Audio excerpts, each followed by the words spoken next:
If you want to sign like a sun, first burn like a sun. Welcome back friends, मैं अपूर्व, आप सब देख रहे हैं जी के मीट्स। आज हम लोग बात करेंगे करंट टाइम में इंडिया के सबसे ज़्यादा इम्पोर्टेंट टॉपिक के बारे में, और ये इंडिया का बहुत डेंजरस टॉपिक भी है। देखिए डेंजरस किस कंटेक्स्ट में है। इंडिया का जो अनएम्प्लॉयमेंट रेट है वो बहुत तेज़ी से इंक्रीज हो रहा है, मतलब इंडिया में अनएम्प्लॉयमेंट बहुत तेज़ी से इंक्रीज हो रहा है।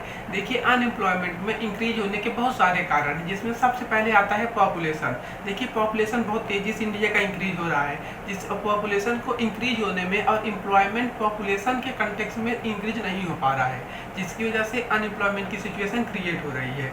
तो सबसे पहले हम लोग देखेंगे कि अनएम्प्लॉयमेंट होता क्या है। उसके बाद हम लोग देखेंगे कि अनएम्प्लॉयमेंट कितने टाइप्स के होता है। उसके बाद हम लोग देखेंगे कि अनएम्प्लॉयमेंट के होने के कासेस कौन कौन से हैं, अनएम्प्लॉयमेंट किन किन कारणों की वजह से होता है।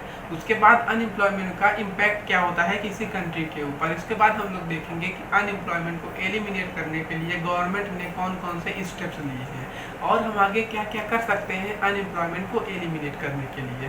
तो सबसे पहले हम लोग ये देखते हैं कि अनएम्प्लॉयमेंट होता क्या है। अनएम्प्लॉयमेंट होता क्या है, इसको देखने से पहले हम लोग एम्प्लॉयमेंट को देखें कि एम्प्लॉयमेंट क्या होता है, क्योंकि अगर हम लोग एम्प्लॉयमेंट को ईजी तरह से समझ लिया तो एम्प्लॉयमेंट को कंटेक्स्ट में अनएम्प्लॉयमेंट को समझना ज़्यादा ईजी हो जाएगा। तो एम्प्लॉयमेंट का मतलब होता है state of having a paid job, मतलब एक ऐसा स्टेट, एक ऐसी व्यवस्था जहाँ किसी आदमी के पास एक पेड जॉब हो। पेड जॉब क्यों कहा गया?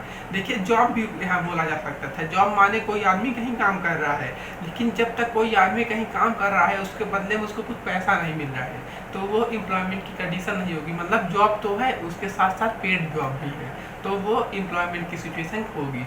उसके बाद अनएम्प्लॉयमेंट को अगर हम लोग एम्प्लॉयमेंट को रिवर्स कर दें, कोई एक ऐसा स्टेट जहाँ किसी आदमी के पास एक पेड जॉब ना हो, तो वो अनएम्प्लॉयमेंट होगा। लेकिन इसको हम लोग अगर और इलिब्रेट करके देखें तो कंट्री की वर्क फोर्स पॉपुलेशन, कंट्री की वर्क फोर्स पॉपुलेशन जब काम को एक्टिव होकर सर्च करे, कंट्री की वर्क फोर्स पॉपुलेशन जब काम को एक्टिव होकर सर्च करे और वो एबल मतलब काम को फाइंड न कर पाए, वो काम को खोज न पाए, एक्टिव होकर सर्च करने के बावजूद उसे काम ना मिले, तो वो अनएम्प्लॉयमेंट की सिचुएशन को क्रिएट करता है। देखिए यहाँ वर्क फोर्स पॉपुलेशन का यूज क्यों करा गया, क्योंकि जब कंट्री में अलग अलग एज लिमिट होते हैं, जिसके एज लिमिट के लोग उस कंट्री में काम कर सकते हैं। जैसे जो इंडिया का वर्क फोर्स पॉपुलेशन है वो है 15 ईयर टू 64 ईयर, मतलब इंडिया में जो 15 साल से 64 साल के लोग हैं वो काम करने के लिए सक्षम हैं, वो काम कर सकते हैं। तो अगर वो काम नहीं पाएंगे तो वो अनएम्प्लॉयमेंट की सिचुएशन को क्रिएट करेगा। जैसे इंडिया में एक 12 साल का लड़का है, वो काम नहीं कर रहा है, तो वो अनएम्प्लॉयमेंट की सिचुएशन को क्रिएट नहीं करेगा। क्यों? क्योंकि वो कंट्री के वर्क फोर्स पॉपुलेशन के अंडर में नहीं आता है। तो ये अनएम्प्लॉयमेंट पूरा था। उसके बाद अनएम्प्लॉयमेंट को स्टडी कौन करता है? देखिए एक गवर्नमेंट बॉडी होती है, गवर्नमेंट एजेंसी होती है, गवर्नमेंट ऑर्गेनाइजेशन होती है, NSSO national sample survey organisation, जो अनएम्प्लॉयमेंट के बारे में स्टडी करके हर 5 साल बाद अपनी रिपोर्ट पब्लिश करती है, जो उसने 5 साल में अनएम्प्लॉयमेंट के बारे में स्टडी किया है। उसके बाद अनएम्प्लॉयमेंट मेजर कैसे होता है? देखिए number of unemployed people divided by work force population करके अनएम्प्लॉयमेंट को मेजर करती है NSSO। ये अनएम्प्लॉयमेंट के बारे में पूरा इंट्रोडक्शन था कि अनएम्प्लॉयमेंट होता क्या है, उसको स्टडी कौन करती है, कौन सी बॉडी उसको स्टडी करती है और अनएम्प्लॉयमेंट मेजर कैसे किया जाता है। हम लोग आगे देखें तो टाइप्स ऑफ अनएम्प्लॉयमेंट, मतलब कितने टाइप्स के अनएम्प्लॉयमेंट होते हैं, मतलब कब कब लोग काम नहीं कर, मतलब काम को एक्टिव होकर सर्च करते हैं लेकिन वो काम को नहीं फाइंड कर पाते। जिसमें सबसे पहला अनएम्प्लॉयमेंट आता है सीजनल अनएम्प्लॉयमेंट। देखिए सीजनल अनएम्प्लॉयमेंट का मतलब क्या होता है, मतलब कोई आदमी है जो पूरे साल में कुछ महीने काम कर रहा है लेकिन कुछ महीने उसको काम नहीं मिल पा रहा है, तो वो सीजनल अनएम्प्लॉयमेंट को होता है। मतलब कुछ सीजन तो वो काम कर रहा है लेकिन साल के कुछ महीने वो काम नहीं कर रहा है। जैसे मान लीजिए पटाखा वाला है, जब उसका पटाखा का काम कब होगा? जब दिवाली के समय आएगा, जब कोई मैरिज का सीजन आएगा तब उसका काम होगा, तब उसका पटाखे में सेलिंग आएगी, तब वो पैसा अर्न करेगा। लेकिन और जो साल के महीने हैं उसमें वो काम, उसमें उसकी अर्निंग इतनी अच्छे से नहीं हो पाएगी, तो उसे हम लोग सीजनल अनएम्प्लॉयमेंट कहते हैं। मतलब साल के कुछ सीजन में तो एम्प्लॉयमेंट है लेकिन कुछ सीजन में एम्प्लॉयमेंट नहीं है। उसके बाद जो अगला अनएम्प्लॉयमेंट आता है वो होता है डिस्गाइज्ड अनएम्प्लॉयमेंट। देखिए डिस्गाइज्ड अनएम्प्लॉयमेंट सबसे ही पता चल रहा है ऐसा अनएम्प्लॉयमेंट जो हिडन हो, जो छुपा हुआ हो। जैसे ये सबसे ज़्यादा हम लोग को एग्रीकल्चर वाले फील्ड में देखने को मिलता है। जैसे मान लीजिए किसी फैमिली में 8 मेंबर हैं और वो खेत में काम कर रहे हैं, 8 के 8 मेंबर, मतलब 8 के 8 मेंबर वो खेत में काम कर रहे हैं। लेकिन ज़रूरत वहाँ से 5 लोगों की, अगर वो खेत में 5 लोग भी काम करें तब भी काम हो सकता है। जो 3 लोग हैं वो हिडन है, अनएम्प्लॉयड तो नहीं है, लेकिन वो अनएम्प्लॉयमेंट में हिडन है कि उनके पास काम तो वो कर रहे हैं, लेकिन अगर वो काम ना करें तब भी काम हो सकता है। वो अगर बाहर जाके पैसा कमाएं तो वो पैसा कमा सकते हैं, लेकिन वो खेती में ही बिजी है।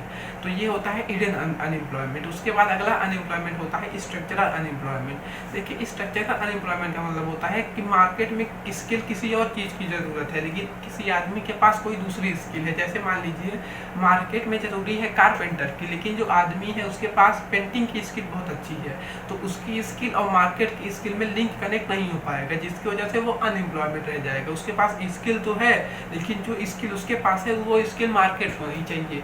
तो ये स्ट्रक्चर अनएम्प्लॉयमेंट होता है। उसके बाद जो अगला अनएम्प्लॉयमेंट होता है वो होता है वल्नरेबल अनएम्प्लॉयमेंट। मतलब अनएम्प्लॉयमेंट आ सकता है, मतलब अनएम्प्लॉयमेंट की सिचुएशन अभी क्रिएट नहीं हुई है, लेकिन अगर इनके ऊपर ध्यान न दिया जाए तो वो अनएम्प्लॉयमेंट के सिचुएशन में चले जाएंगे।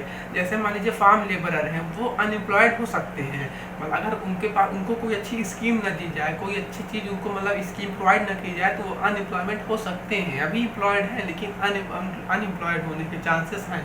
तो ये होता है वल्नरेबल अनएम्प्लॉयमेंट। उसके बाद जो अगला होता है फ्रिक्शनल अनएम्प्लॉयमेंट। ये फ्रिक्शनल अनएम्प्लॉयमेंट एक टाइम पीरियड के लिए होता है, मतलब जैसे जब कोई आदमी कोई जॉब लेफ्ट करके कोई दूसरी जॉब स्टार्ट करता है, तो जो उसका जो टाइम पीरियड होता है वो फ्रिक्शनल अनएम्प्लॉयमेंट इंक्लूड होता है। मतलब जैसे मान लीजिए कोई आदमी कोई अपनी जो पुरानी जॉब थी उसको लेफ्ट कर दिया, उसके बाद नई जॉब स्टार्ट कर रहा है, तो वो पुरानी जॉब लेफ्ट करने में और नई जॉब स्टार्ट करने में जो टाइम पीरियड है उसको हम लोग फ्रिक्शनल अनएम्प्लॉयमेंट का टाइम पीरियड कहते हैं। उसके बाद जो अगला अनएम्प्लॉयमेंट होता है वो होता है टेक्नोलॉजीज अनएम्प्लॉयमेंट। मतलब जो अनएम्प्लॉयमेंट टेक्नोलॉजी क्रिएट कर रहा है वो टेक्नोलॉजी अनएम्प्लॉयमेंट। जैसे अभी जो काम है, जैसे बहुत सारी कंट्रीज में रोबोट के माध्यम, रोबोट के मीडियम से सब काम होने लगा है। तो पहले वहाँ जरूरत 100 लोग थी काम करने के लिए, लेकिन 100 लोग को एलिमिनेट करके रोबोट अकेला काम कर रहा है, जिसकी वजह से टेक्नोलॉजी की वजह से अनएम्प्लॉयमेंट आई। ये टेक्नोलॉजी अनएम्प्लॉयमेंट, ये पूरा टाइप्स ऑफ अनएम्प्लॉयमेंट था। आगे हम लोग देखते हैं कॉसेस ऑफ अनएम्प्लॉयमेंट के बारे में, मतलब अनएम्प्लॉयमेंट किन किन कारणों से वजह क्रिएट होती है। इसमें सबसे पहले आता है पॉपुलेशन। देखिए इंडिया में पॉपुलेशन बहुत तेज़ी से इंक्रीज हो रहा है, और पॉपुलेशन के इंक्रीज होने के साथ साथ एम्प्लॉयमेंट पॉपुलेशन के कंटेक्स्ट में एम्प्लॉयमेंट इंक्रीज नहीं हो रहा है, जिसकी वजह से अनएम्प्लॉयमेंट की सिचुएशन क्रिएट हो रही है। उसके बाद आगे कास्ट सिस्टम। देखिए कास्ट सिस्टम भी इंडिया में बहुत बड़ा रोल था पहले जो अनएम्प्लॉयमेंट को क्रिएट करने में। अब कास्ट सिस्टम इंडिया में बहुत कम हो गया है। जैसे पहले पार्टिकुलर जगहों पे पार्टिकुलर कम्युनिटी के लिए एक पार्टिकुलर काम को करने के लिए उनको मंजूरी नहीं मिलती थी, जिसकी वजह से अनएम्प्लॉयमेंट क्रिएट होता था। वो आदमी जो उस कम्युनिटी से है वो काम नहीं कर पाता था, उस काम में वो स्किल होता था, इसकी वजह से वो काम नहीं कर पाने की वजह से अनएम्प्लॉयड बन जाता था। उसके बाद होता है एग्रीकल्चर। देखिए हमारे कंट्री की जो हाफ ऑफ द पीपल है वो एग्रीकल्चर में बिजी है, और जो एग्रीकल्चर है वो एक सीजनल एम्प्लॉयमेंट है, मतलब साल के 12 महीने कोई आदमी एग्रीकल्चर में बिजी तो रहता है, लेकिन ज़रूरत नहीं है बिजी रहने की। तो एग्रीकल्चर का जो मेन काम होता है वो सिर्फ 1 महीने या 1.5 महीने के लिए होता है। तो एग्रीकल्चर में half of the people involve है, लेकिन एग्रीकल्चर एक सीजनल एम्प्लॉयमेंट है, जिसकी वजह से अनएम्प्लॉयमेंट एग्रीकल्चर की वजह से भी होता है। उसके बाद जो low rates of income and saving है। देखिए इंडिया में लोग इनकम और सेविंग बहुत कम अमाउंट में करते हैं, जिसकी वजह से जब एक जॉब लेफ्ट करके कोई दूसरी जॉब स्टार्ट करते हैं तो उस टाइम पीरियड में उनके पास पैसा नहीं होता, मतलब अपनी जो बेसिक नीड है उसको फुलफिल करने के लिए। तो वो अगर वो इनकम सेविंग किए होते तो वो उनको पैसा हेल्प करता बेसिक नीड को फुलफिल करने के लिए, जिसकी वजह से वो अनएम्प्लॉयमेंट की सिचुएशन में ना एंटर हो पाते। उसके बाद जो आगे होता है वो होता है कि जो loss of small scale industries है। हम लोग फ्लैश बैक में देखें तो इंडिया ने स्मॉल स्केल इंडस्ट्रीज को लॉस किया है, गेन नहीं किया है पिछले 4 या 5 सालों में। तो इसकी वजह से जो स्मॉल स्केल इंडस्ट्री होती है वो बहुत बड़ा हेल्प करती है एम्प्लॉयमेंट को इंक्रीज करने में। तो जो loss of small scale industries है उसकी वजह से एम्प्लॉयमेंट पे असर पड़ा है और अनएम्प्लॉयमेंट इंक्रीज हुआ है। उसके बाद हम लोग देखें जो सिलेबस स्कूल में है। देखिए स्कूल में जो सिलेबस पढ़ाया जाता है वो भी जो अनएम्प्लॉयमेंट को फ्यूचर के जनरेशन के कंटेक्स्ट में सिलेबस नहीं पढ़ाया जाता है स्कूलों में। जैसे मान लीजिए स्कूलों में भी और कुछ पढ़ाया जा रहा है, लेकिन फ्यूचर का जनरेशन उस चीज़ पे निर्भर ना हो, तो वो भी अनएम्प्लॉयमेंट की सिचुएशन को क्रिएट करता है कि जो सिलेबस स्कूल पढ़ाया जा रहा है वो फ्यूचर में उसका यूज ना हो फ्यूचर के जनरेशन में। तो फ्यूचर के जनरेशन के कंटेक्स्ट में सिलेबस स्कूल में नहीं पढ़ा जाता, जिसकी वजह से अनएम्प्लॉयमेंट के चांस इंक्रीज होने लगते हैं। उसके बाद जो आता है टेक्नोलॉजी की वजह से भी अनएम्प्लॉयमेंट बहुत तेज़ी से इंक्रीज होता है, क्योंकि जहाँ 100 लोग का काम है वहीं 100 लोग को एलिमिनेट करके रोबोट अकेला काम कर रहा है बहुत सारी कंट्रीज में, जिसकी वजह से अनएम्प्लॉयमेंट की सिचुएशन क्रिएट हो रही है। कि अगर आगे हम लोग देखें तो अनएम्प्लॉयमेंट का इम्पैक्ट क्या पड़ता है, अनएम्प्लॉयमेंट इंक्रीज होने की वजह से किसी कंट्री पे इम्पैक्ट क्या पड़ता है। इसमें सबसे पहले आता है पॉवर्टी इंक्रीज होने लगती है उस कंट्री में। जैसे देखिए अनएम्प्लॉयमेंट जब लोगों के पास नहीं होगा तो अनएम्प्लॉयमेंट का मतलब है एम्प्लॉयमेंट नहीं होगा, और जब एम्प्लॉयमेंट नहीं होगा कि लोगों के पास तब पैसा नहीं होगा, पैसा अर्न नहीं कर पाएंगे, जिसकी वजह से कंट्री में पैसा ना होने की वजह से लोग अपनी बेसिक नीड्स को फुलफिल नहीं कर पाएंगे और वो अनएम्प्लॉयमेंट हो जाएंगे, और उसके बाद वो पॉवर्टी लाइन के नीचे चले जाएंगे। देखिए पॉवर्टी लाइन का मतलब होता है उस लाइन के ऊपर जो है मतलब वो अपनी बेसिक नीड को फुलफिल कर पा रहा है, और पॉवर्टी लाइन के नीचे जो है वो अपनी बेसिक नीड को फुलफिल नहीं कर पा रहा है। पॉवर्टी लाइन हर कंट्री में डिफर करती है, मतलब हर कंट्री में अगर पर हेड पर इतना रोज इतना कमा रहे हैं पैसा तो वो पॉवर्टी लाइन के ऊपर है, अगर उतना पैसा नहीं कमा रहे हैं तो वो पॉवर्टी लाइन के नीचे हैं।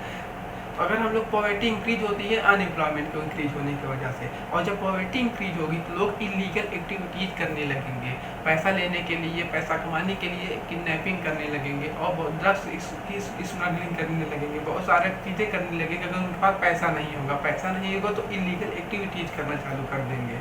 उसके बाद जो अगला इम्पैक्ट पड़ता है वो लॉस ऑफ ह्यूमन रिसोर्स भी पड़ता है। देखिए जब लोगों के पास अनएम्प्लॉयमेंट नहीं होगा, अनएम्प्लॉयमेंट लोग अनएम्प्लॉयड रहेंगे, एम्प्लॉयमेंट नहीं होगा तो उनके पास पैसा नहीं होगा, और जब पैसा नहीं होगा तो मतलब उनका माइंड डाइवर्ट होने की वजह से वो स्मोकिंग करने लगेंगे, अल्कोहल का बहुत यूज करने लगेंगे, जिसकी वजह से ह्यूमन रिसोर्स में लॉस होगा। तो वो अनएम्प्लॉयमेंट का जो सिचुएशन जो इम्पैक्ट होता है किसी कंट्री में अनएम्प्लॉयमेंट सिचुएशन का, अनएम्प्लॉयड सिचुएशन का, वो भी बहुत बैड इम्पैक्ट होता है। उसके बाद अगर हम लोग देखें तो अनएम्प्लॉयमेंट को एलिमिनेट करने के लिए गवर्नमेंट ने कौन कौन से स्टेप्स लिए हैं।